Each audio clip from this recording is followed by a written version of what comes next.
la iniciativa, la minuta en materia de cobranza delegada. O sea, para efectos prácticos, que los patrones se puedan cobrar a lo chino, que si un trabajador pide un crédito, el trabajador le pueda descontar de su sueldo y entregarle ese dinero al acreedor. Pero dice además la minuta que una vez que el trabajador firma, esto se convierte en algo absolutamente irrevocable. Informarles que después de haberlo discutido a fondo en el grupo parlamentario del PAN aquí en el Senado, nos manifestamos absolutamente en contra de esta minuta en materia de cobranza delegada. Nos parece, primero, violatorio a la Constitución. Es una minuta que contraviene lo establecido por el artículo 123 constitucional en su espíritu, que dice con claridad que el salario mínimo no es embargable.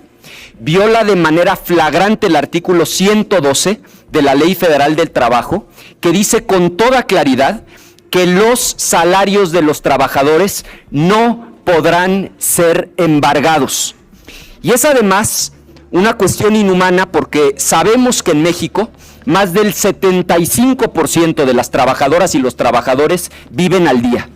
Entonces, nosotros reiteramos, el salario es sagrado y nos manifestamos en contra de que los patrones confisquen estos salarios para entregárselo a las bancas, a la caja de ahorro, a los acreedores, a los prestamistas o inclusive a los agiotistas.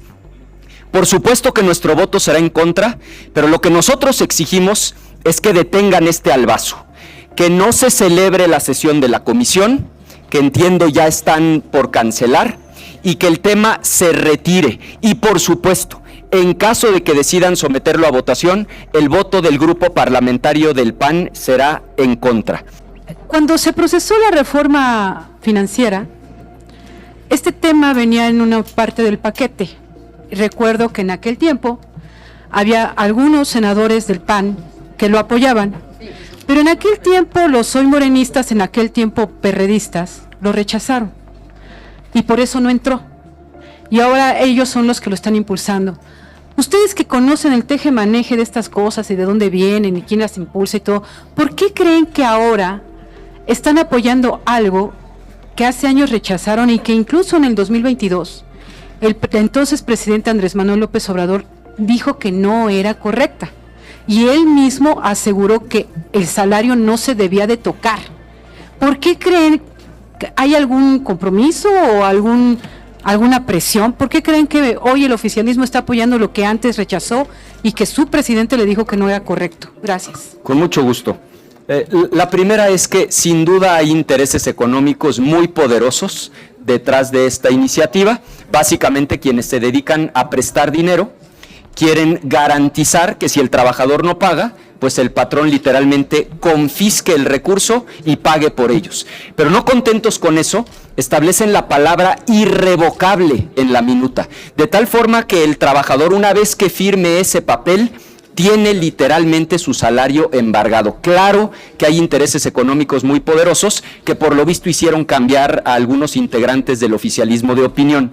Y segundo, el antecedente más reciente respecto del PAN es cómo votó el grupo parlamentario del PAN en la Cámara de Diputados. La actual secretaria general del partido, hoy senadora Michelle González, era diputada federal de ese grupo parlamentario.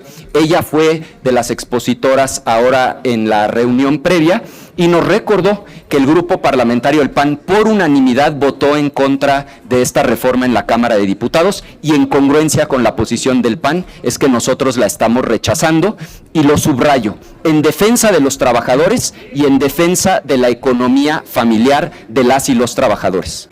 Vamos a estar presentes, por supuesto que votaremos en contra y vamos a dar el debate, porque el tiempo nos ha dado la razón. O sea, la mal llamada reforma judicial terminó teniendo un solo objetivo, y es que Morena tenga el control total y absoluto del Poder Judicial.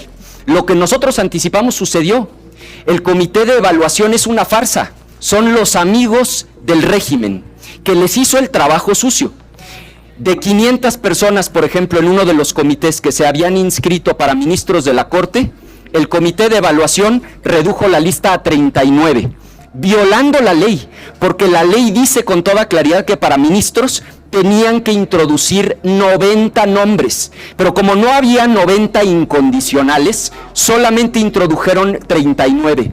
Lo mismo hizo el Comité del Legislativo, que solamente introdujo 60. Lo mismo hicieron para el Tribunal de Disciplina, es decir, los comités de evaluación son parte de la pandilla del régimen, que lo que ha hecho es seleccionar a los incondicionales de Morena. Esos son los que entraron a la tómbola y son precisamente los que ahora pretenden sean aprobados por el Senado de la República. A partir de aquí, ya no importa quién aparezca en la boleta y cómo voten los ciudadanos, porque ya redujeron la lista de 500 a 39, ya son los suyos, ya son sus incondicionales, van por su poder judicial y fíjense nada más, están terminando de destruir la República, que implica división de poderes, porque lo que están haciendo es tomar por asalto el poder judicial. Entonces, claro que nos vamos a quedar a la sesión, vamos a dar el debate y votaremos con mucha energía en contra. Gracias. Sí, solo quisiera preguntarle si el senador panista que firmó también la convocatoria, les había ustedes dicho a la reunión esta de la Comisión de Hacienda para ver lo de cobranzas. ¿Pero cuál fue la pregunta, Andrea? Que si ustedes sabían que el senador Martín del Campo había también firmado la convocatoria a la reunión de las comisiones de Hacienda y la otra para ver el tema de cobranzas. ¿Se los comentó? ¿Se refiere a las Comisiones Unidas que estaban convocadas? Sí, para ver el tema de cobranzas. Ya fue convocada la comisión.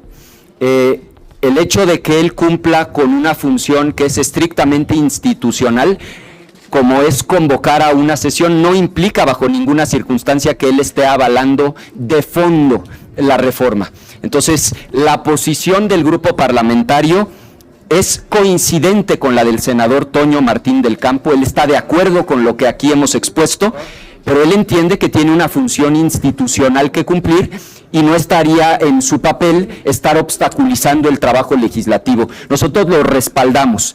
Él cumple con su función como presidente de la Comisión de Estudios Legislativos, pero al mismo tiempo él está en contra de que se confisquen los ahorros de los trabajadores. Sí, la reunión ya se pospuso, pero ¿ustedes saben de dónde venía realmente la intención? Porque creo que en Morena tampoco se ha discutido. ¿De quién fue la idea de revivir esa minuta que estaba congelada desde el 2023? Eso se lo tendrían que preguntar a los del oficialismo, que son los que pretenden aprobarla. Nosotros estamos en contra. Ellos definen los calendarios porque tienen mayoría, pero eso no implica que nosotros no alcemos la voz. Y agrego algo, nosotros queremos aprovechar esta pausa para que se pregunte si la presidenta de la República está enterada de esto que pretende hacer su partido, porque hasta donde nosotros recordamos el expresidente estuvo en contra de que se aprobara esta minuta. A lo mejor lo que querían era sacarla rápido antes de que el propio Poder Ejecutivo se pronuncie en contra. Sería muy saludable saber cuál es la posición del Ejecutivo sobre esta minuta. Pero no hay certeza de que sea Morena, parece que es solamente de algún senador que no, nosotros claramente lo atribuimos a Morena. Unas precisiones. ¿De aplicarse esto sería tan para los trabajadores al servicio del Estado o nada más para los otros trabajadores? Para todos, sector público y sector privado.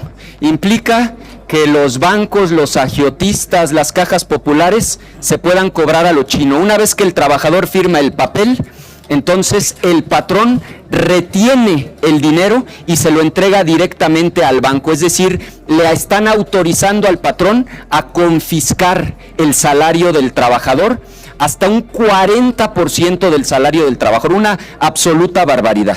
Y entonces aquí, ¿qué hacen los sindicatos? O sea, no están como para defender a sus... Bueno, pues esa es la pregunta. Nosotros estamos cumpliendo con nuestra función, estamos en contra.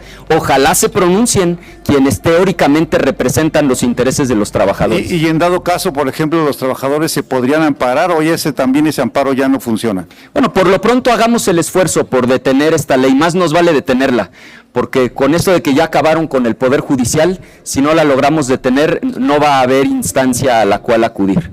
Diríamos entonces que esto es como si tu ex esposa te mete una pensión y no hay para atrás, o sea, se aplicaría el mismo método, ¿no? Que te confisquen el dinero de manera directa, ¿no?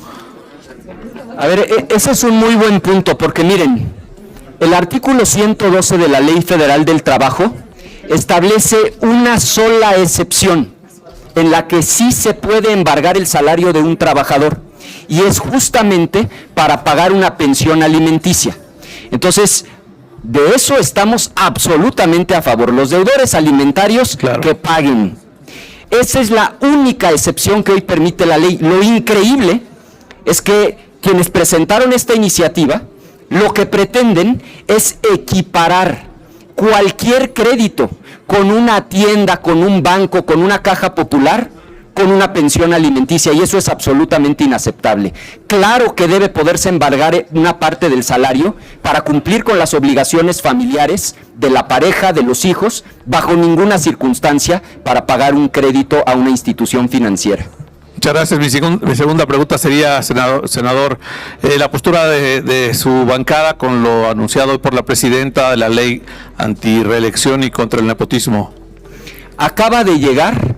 Nosotros vamos apenas a tener nuestra reunión previa sobre ese tema, lo vamos a discutir el día de mañana y con mucho gusto, en cuanto tengamos la posición del grupo, la vamos a hacer pública. Preguntarles si esto es regresar a la tienda de raya, prácticamente es lo que pues están señalando muchos, y también si ustedes dicen que lo atribuyen a Morena, pues se habla claramente de un diputado que se llama Pedro Aces, ¿no? Entonces si ese sería, digamos, el meollo del asunto de por qué se está destrabando este asunto, y si hay ahí intereses de sofomes o de algún tipo de cobros de esta naturaleza.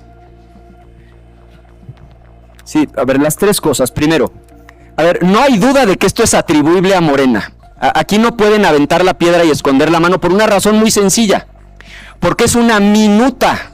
Esto ya se aprobó en la Cámara de Diputados. ¿Cómo votó el PAN en la Cámara de Diputados? En contra.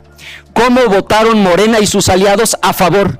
¿De quién es la propuesta? Pues de Morena y de sus aliados. De eso no hay absolutamente ninguna duda. Entonces, esta confusión de que quién es la autora o el autor, no tengan ninguna duda. Esto es una minuta que ya se aprobó en la Cámara de Diputados con el voto de Morena. Ellos son los autores de esta propuesta. Segundo, claro que el 123 es una respuesta a lo que eran las tiendas de raya.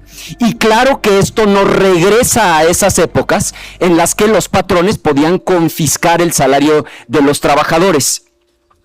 ¿Y cuál era la...? Pedro Aces, a fin de... Bueno, a una persona no lo sé. Lo que le puedo garantizar es que esto lo aprobaron los integrantes del grupo parlamentario de Morena y de sus aliados en la Cámara de Diputados.